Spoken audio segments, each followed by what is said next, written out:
Hello everybody, my name is Mitch and today we're going over the full card fight predictions for UFC 266. Two belts on the line and Nick Diaz versus Robbie Lawler, so it is a pretty cool card. We will go over the picks first and then we'll talk about all of the reasons why after. Feel free to subscribe so you don't miss any of the videos. Let's go ahead and get started.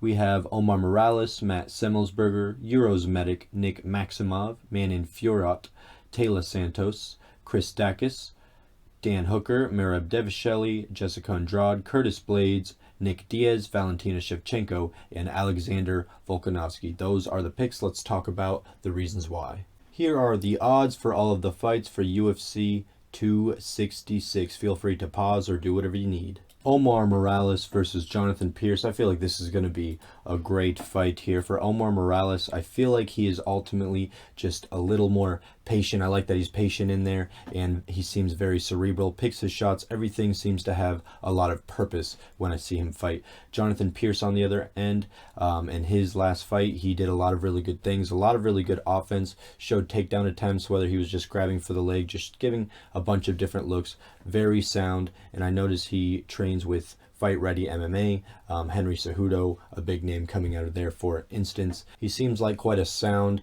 full package fighter in my opinion. I'm going with Omar Morales. Matt Semmelsberger versus Martin Sano. I'm not feeling great about this one at all. If we look at Matt's side of things, he's active. You know, he's done well in the UFC so far. He is coming off of a loss, but he has done well so far. He's fought a lot within the last year, 2 years. On the other end, we have Martin Sano. His last fight was in 2017. It was a draw, and before that he had 2 losses and they were years apart, so I'm not too sure what's going on with this one, if it was made very recently or what, but I am not going with Martin Sano. I'm going with Matt on this one.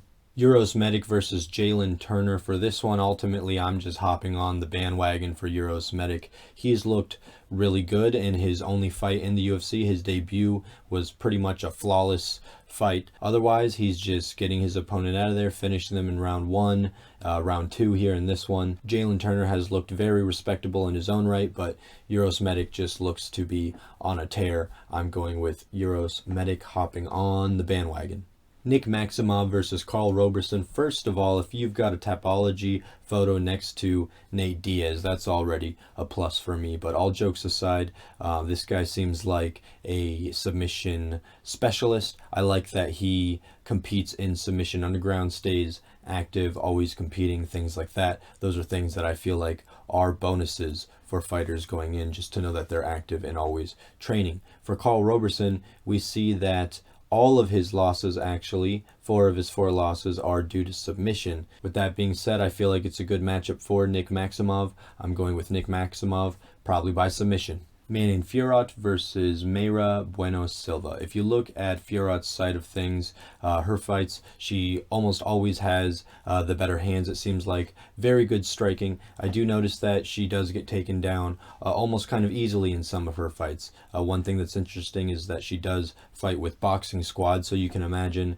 that they do work on their striking and hands a lot. Now, for Mayra Bueno Silva, in her last 3 or 4 fights, there were 0 takedown attempts by her.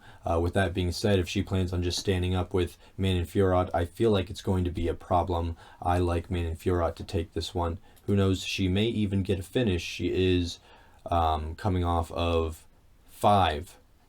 Roxanne Modafferi versus Taylor Santos.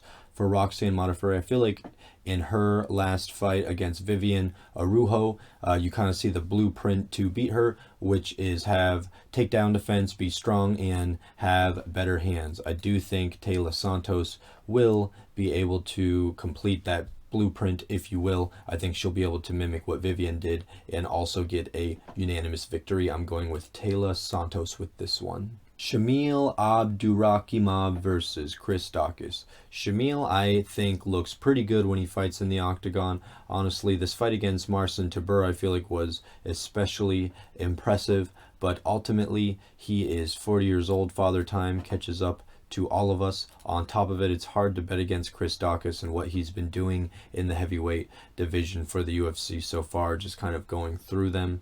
I feel like momentum's on his side, younger, stronger, probably faster. I'm going to go with Dawkis on this one, Father Time. I don't think it'd be crazy to bet a first round finish at the rate that he gets them. Dan Hooker versus Nasrat Haqparast. For me, I'm just leaning on experience. I feel like through the fights they've had, we can see their experience and their skill through those fights. Dustin Poirier, that was a very good fight, high level fight. Obviously Dustin Poirier is elite. Michael Chandler was able to get the jump on Dan Hooker, but I don't think that that type of explosive power is something that Nasrat Haqparast is necessarily going to try to mimic. For Nasrat, if we look at his past, we just haven't seen quite that level of competition. It's not his fault. He's fought who they have put in front of him, and now it is Dan Hooker, but I do think Dan Hooker is going to take this one. Marlon Moraes versus Merab Dvalishvili. It's hard for me to side with Marlon with this one. I feel like I've seen Marlon get tired in the past, so even if he is able to defend Merab's initial takedowns, I don't think he'll be able to do it throughout the fight.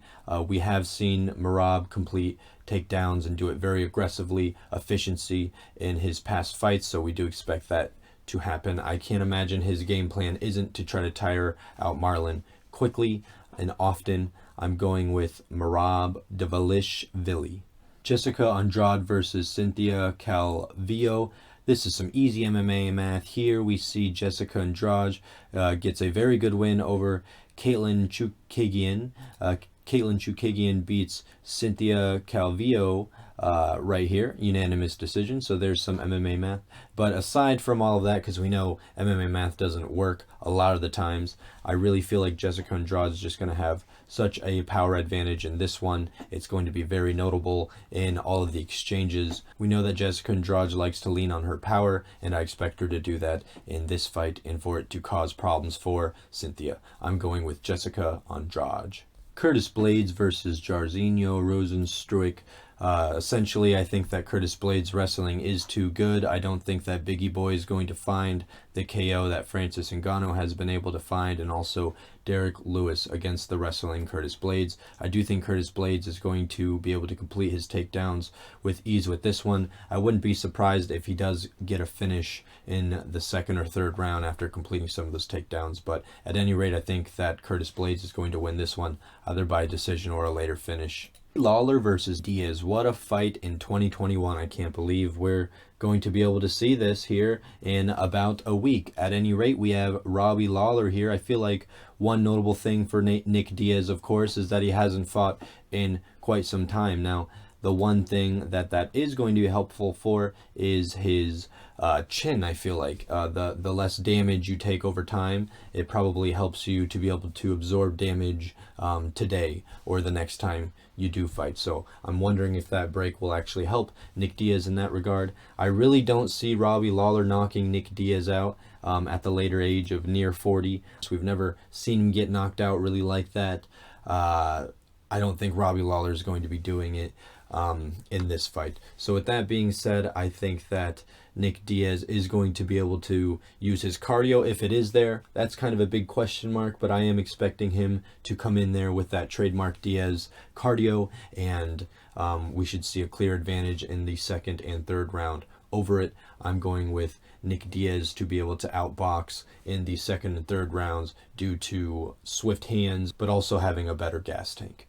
Valentina Shevchenko versus Lauren Murphy. I don't think I'm alone when I say I don't see Valentina Shevchenko losing anytime soon, and I don't see it happening to Lauren Murphy. Lauren Murphy has looked really good in her last bouts. However, Valentina Shevchenko just seems to be on a different level. Lauren Murphy is 38 years old. That's probably not her prime. Valentina Shevchenko is probably a little closer to her prime. In a 5-round fight, I don't see Lauren Murphy being able to beat her in 3 out of the 5 rounds. I'm not sure where she is going to be able to beat her. I could see a round where she somehow ends up on top, and then maybe Valentina Shevchenko isn't able to get up, doesn't want to use the energy, or maybe doesn't even have the energy. But I don't see a world where Lauren Murphy is able to hold Valentina Shevchenko down at will, or when the striking scenarios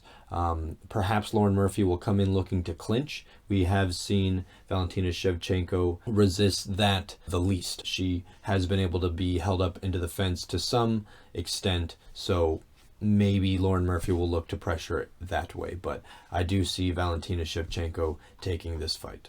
Alexander Volkanovski versus Brian Ortega. For this one, I feel like Alexander Volkanovski is going to have a power advantage. He just seems like the more physically stronger body. We all know that he used to weigh however much pounds heavier than Brian Ortega, and I feel like that has caused us all to believe that he has this super secret big guy power. But at any rate, I do feel like Volkanovski is going to be the more powerful person. So with that in mind, with the ground scenarios, I don't see Brian Ortega being able to really initiate them versus Volkanovski if he wants to. So I am wondering how that's going to go. Another question I have is with the stand-up, what's that going to look like?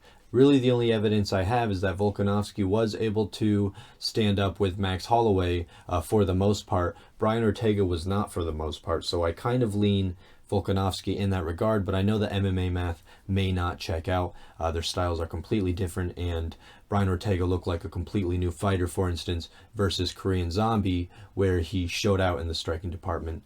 I do feel like Volkanovski is going to win this fight. I feel like it is going to be by a decision. I think that if Brian Ortega were to win this fight, the way I see it happening would be Brian Ortega is able to sneak in one of his crazy submissions during a scramble or clinch scenario.